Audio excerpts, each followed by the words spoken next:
اللہ اللہ اللہ اللہ اللہ نحمدہ ونصلی علی رسولہ الکریم اما بعد فاعوذ باللہ من الشیطان الرجیم بسم اللہ الرحمن الرحیم شرع لکم من الدین ما وصى به نوحا والذین من قبلہم وما وصینا به ابراہیم وموسیٰ وعیسیٰ ان اقیموا الدین ولا تتفرقوا فیہ کبر علی المشرکین ما تدعوہم الیہ اللہ یجتبی الیہ من یشاء وَيَهْدِي إِلَيْهِ مَن يُنِيبُ۔ اللہ تعالیٰ فرماتے ہیں شرع لکم من الدین ما وصینا به نوحا والذین من بعدہ، ہم نے تمہارے لیے ایک شریعت مقرر کر رکھی ہے ہر ایک کے لیے، لِكُلٍّ جَعَلْنَا مِنْكُمْ شِرْعَةً وَمِنْهَاجًا۔ ایک ہوتا ہے دین، یہ تمام انبیاء کا ایک ہے، دین میں اختلاف نہیں ہے۔ دین کیا ہے؟ بنیادی عقائد، جن چیزوں کا تعلق دل کے ساتھ ہو وہ عقائد کہلاتے ہیں، اس میں اختلاف نہیں ہے۔ عقائد منسوخ بھی نہیں ہوتے، عقائد میں اختلاف بھی نہیں ہوتا۔ ہاں، جو شریعت ہوتی ہے نا، وہ شریعت زمانے اور جگہ کے اعتبار سے اس میں تبدیلیاں آتی رہتی ہیں۔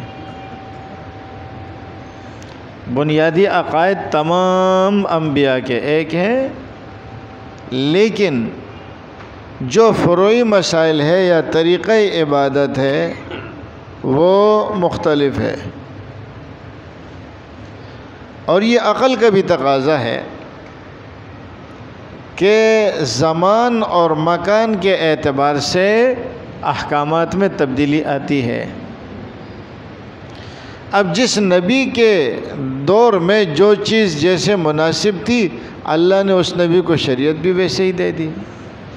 ادھر بنی اسرائیل انتہائی سرکش تھے تو اللہ تعالیٰ نے موسیٰ علیہ السلام جلالی دے دیے، اب وہ جلالی تھے اور احکامات بھی سخت۔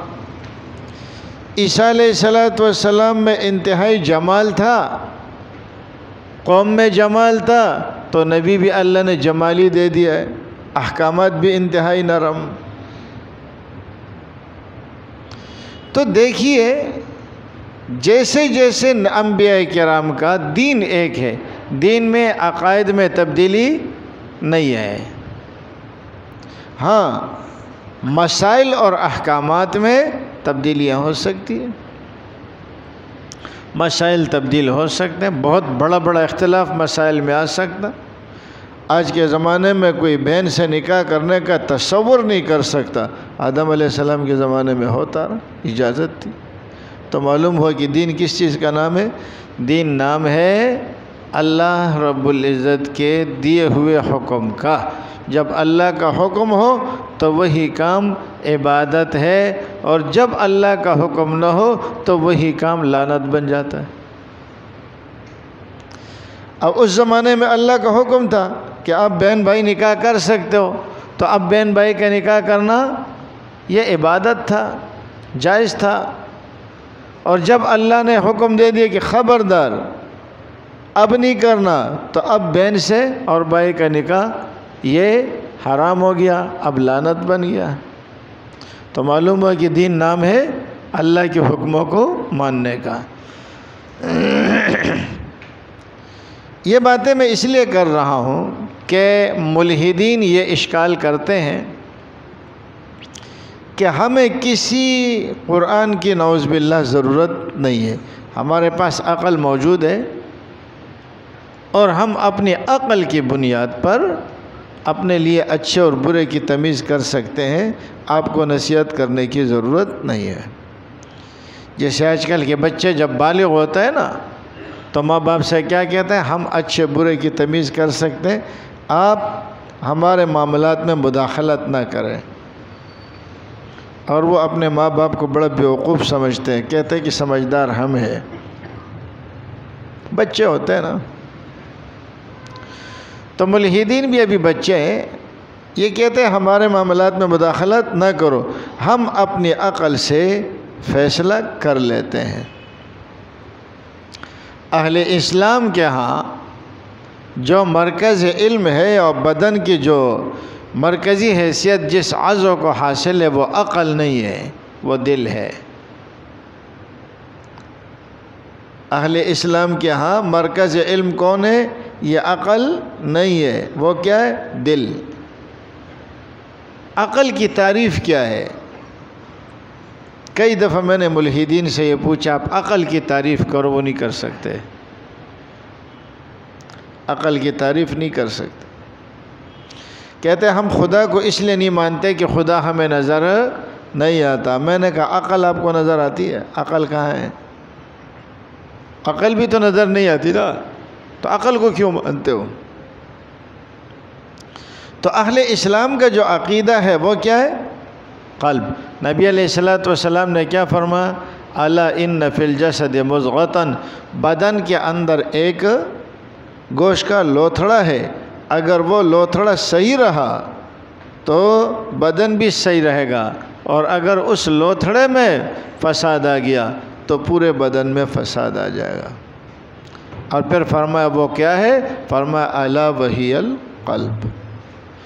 اب اس قلب کی جو حیثیت ہے دل کی، یہ جسمانی طور پر بھی یہ بدن کا بادشاہ ہے، روحانی طور پر بھی بدن کا بادشاہ ہے۔ آپ کے بدن کے تمام اعضاء کام میں لگے رہتے ہیں، لیکن ایک وقت ایسا آتا ہے کہ وہ سارے آرام میں چلے جاتے ہیں۔ رات کو جب آپ سوتے ہیں نا تو آپ کی آنکھیں بھی آرام کرنے لگتی ہے، آپ کے کان بھی۔ فَضَرَبْنَا عَلَىٰ آذَانِهِمْ فِي الْكَهْفِ سِنِينَ عَدَدًا۔ وہ ایک ملحد اس کا ترجمہ کر رہا تھا کہ دیکھو قرآن نعوذ باللہ ایک بے ربط کلام ہے۔ اب فَضَرَبْنَا عَلَىٰ آذَانِهِمْ کہتے ہم نے ان کے کانوں پر دے مارا، اور پھر وہ کئی سال تک غار میں سوئے رہے اصحاب کہف۔ تو کہتے کانوں پہ دے مارنا، اس کا کیا مطلب ہے؟ حالانکہ بات کیا ہے؟ بات یہ ہوتی ہے کہ ایک حقیقت میں ایک لفظ استعمال ہوتا ہے، دوسرا استعارہ اس کو کہا جاتا ہے۔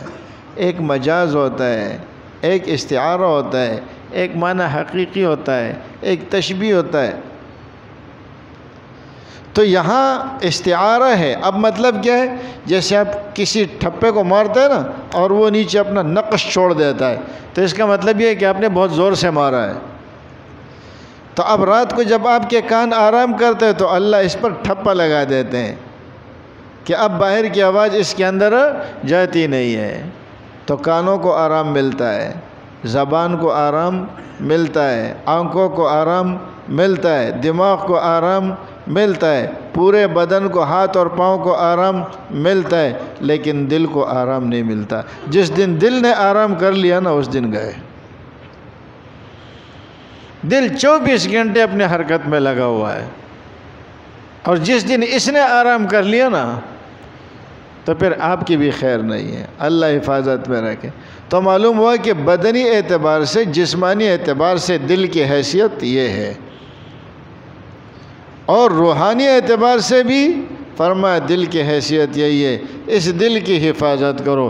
یہ دل تمہارے قابو میں آ گیا اور یہ دل کو تم نے اللہ کا بنا دیا تو بس پورا بدن بن جائے گا۔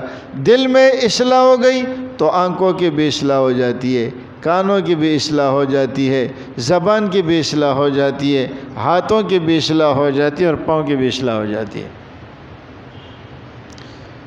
تو اہل اسلام کا مذہب کیا ہے کہ انسان کے اعضاء میں مرکزیت کس کو حاصل ہے؟ دل کو۔ اور یہ جو دماغ ہے نا، وہ کہتے ہیں دماغ کی مثال تو ایک بیٹری کی ہے، ٹارچ کی ہے۔ اب بجلی چلی گئی اور آپ نے کوئی چیز ڈھونڈنی ہے، تو آپ نے ٹارچ لگا لی اور اس چیز کو آپ ڈھونڈ رہے ہیں. اب وہ چیز ٹارچ نہیں ڈھونڈ رہی، وہ چیز آپ ڈھونڈ رہے ہیں. آپ کو آنکھوں سے نظر آئے گی، لیکن جب تک بجلی نہیں ہوگی، ٹارچ نہیں ہوگی، وہ چیز آپ کو آنکھوں سے بھی نظر نہیں آئے گی. تو جس طریقے سے ٹارچ روشنی کر کے وہ چیز آپ کو دے دیتا ہے، تو اسی طرح دل کے لیے ایک ٹارچ ہے جس کو کہا جاتا ہے دماغ. دماغ یہ دل کے لیے ٹارچ کی حیثیت رکھتا ہے. یہ ان چیزوں کو روشنی کرتا ہے اور ہم دل کی آنکھوں سے اسے دیکھتے ہیں. ہم دل کی آنکھوں سے پھر اس چیز کو دیکھ لیتے ہیں. تو اول تو ہوا سے ظاہرہ ہے، جیسے انسان کا کسی چیز کو چکنا، ہاتھ لگانا، سونگھنا، سننا. لیکن جہاں یہ چیزیں ختم ہو جائے تو اب اس کے بعد کون آتا ہے؟ عقل. اب عقل کی روشنی میں عقل ان چیزوں کو حاصل نہیں کرتا، بلکہ عقل ان چیزوں کو روشن کرتا ہے اور پھر دل اس کے بارے میں فیصلہ کرتا ہے. یہ ہے عقل کی تعریف.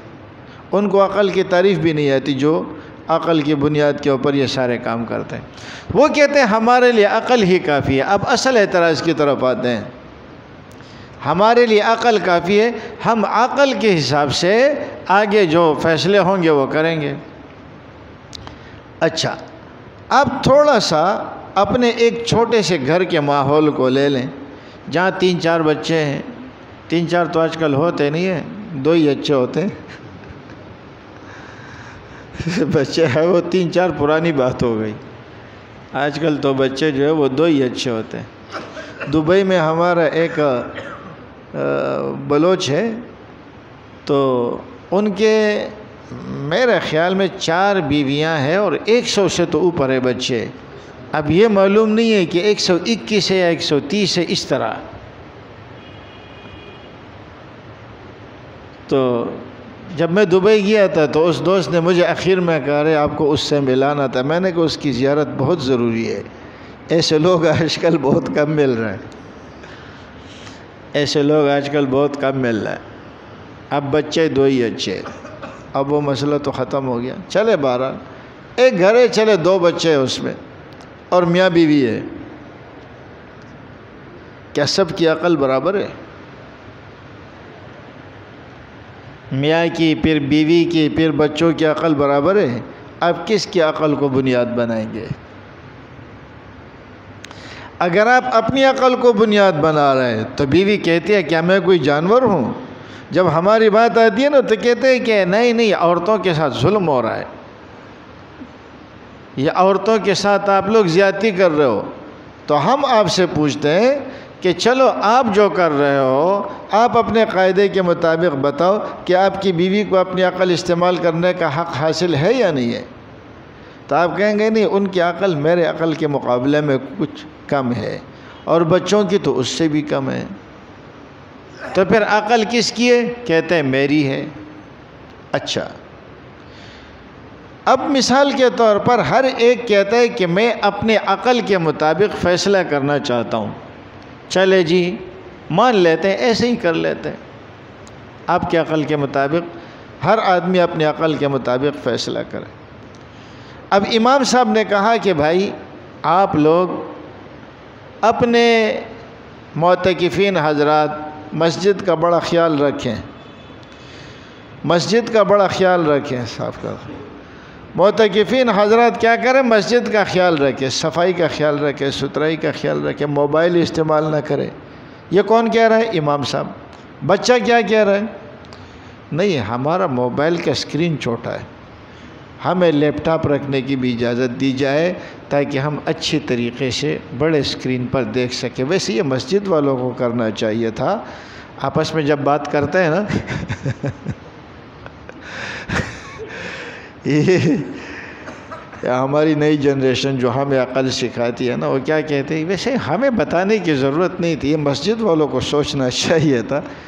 ایک ادھر جو ہے نا ایک بڑی وہ لگی ہوئی ہوتی، ایک وہاں لگی ہوئی ہوتی، تاکہ ہم اعتکاف والے سکون کے ساتھ اپنے معاملات دیکھتے ہیں. روزہ ہے نا، ٹائم بھی پاس کرنا ہوتا ہے. تو اس کا ہمیں موبائل کی اسکرین بہت چھوٹی ہے، بڑی اسکرین ہونی چاہیے.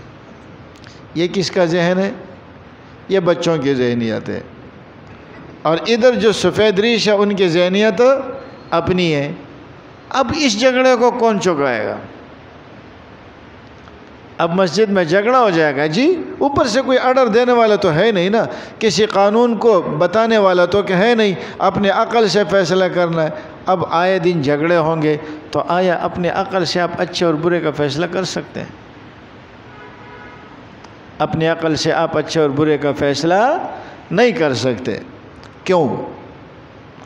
یہ سونار کے پاس، اب تو خیر ان کے پاس وہ ڈیجیٹل چیزیں ہوتی ہیں، لیکن ایک ترازو ہوا کرتا تھا بالکل چھوٹا سا، اتنے اس کے پارٹ ہوا کرتے تھے جس سے وہ سونے کا وزن کیا کرتا تھا.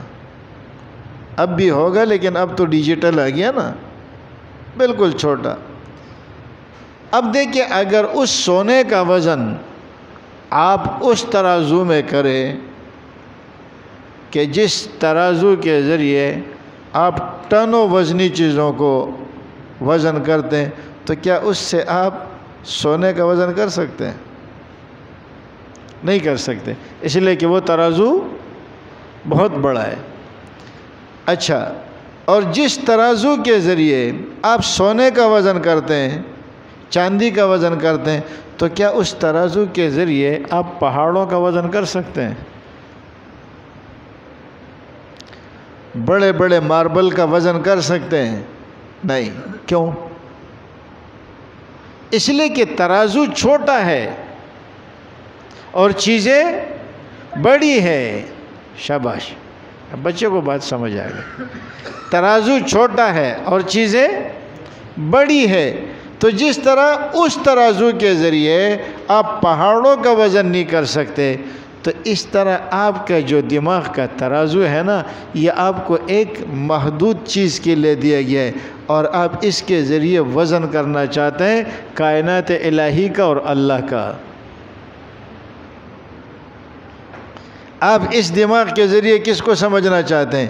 اللہ کو سمجھنا چاہتے ہیں. اللہ غیر محدود ہے اور تیرا ترازو محدود ہے. محدود میں غیر محدود کو آپ وزن کر ہی نہیں سکتے. ادھر ہی سے گمراہی شروع ہو جاتی ہے. کہتے ہیں ہم عقل کی بنیاد پر اللہ کو سمجھنے کی کوشش کرتے ہیں، حالانکہ جو آپ کا یہ ترازو ہے یہ انتہائی محدود ہے، اور اللہ کی ذات انتہائی بڑی ہے، بہت اعلیٰ ہے، بہت اونچی ہے.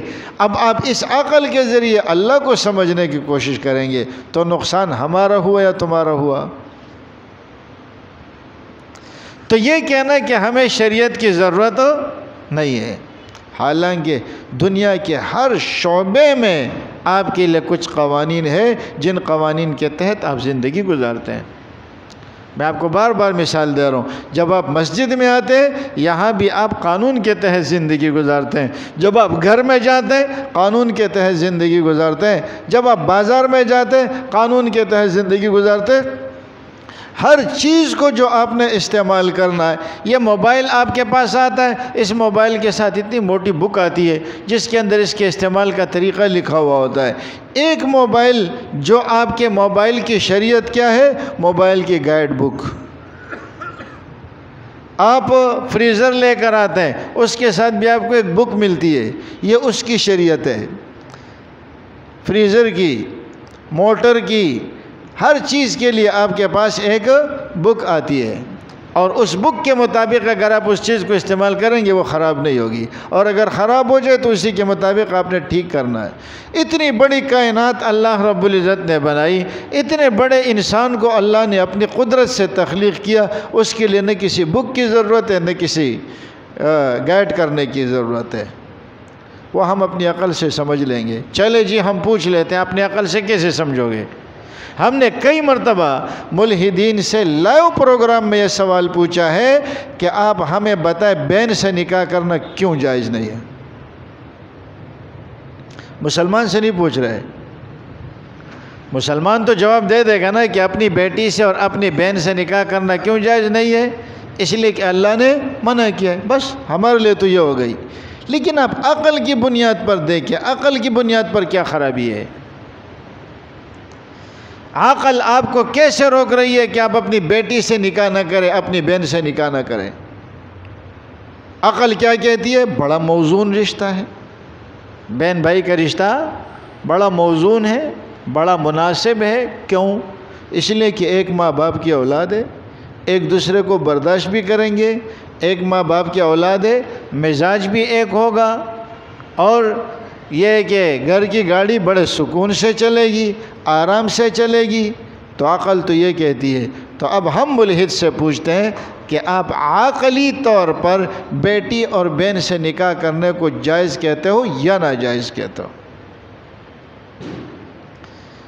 یہ تو ہم عام ملحدین سے سوال پوچھتے ہیں، لیکن اگر ہم روسی ملحدین سے سوال پوچھیں گے تو وہ کہتا ہے جائز ہے۔ وہ کہتا ہے جائز ہے، اس لیے کہ جب انہوں نے عقل سے دیکھا نا تو عقل سے کچھ سمجھ میں نہیں آیا۔ جب کچھ سمجھ میں نہیں آیا تو نتیجہ کہاں تک نکلا؟ جائز ہے۔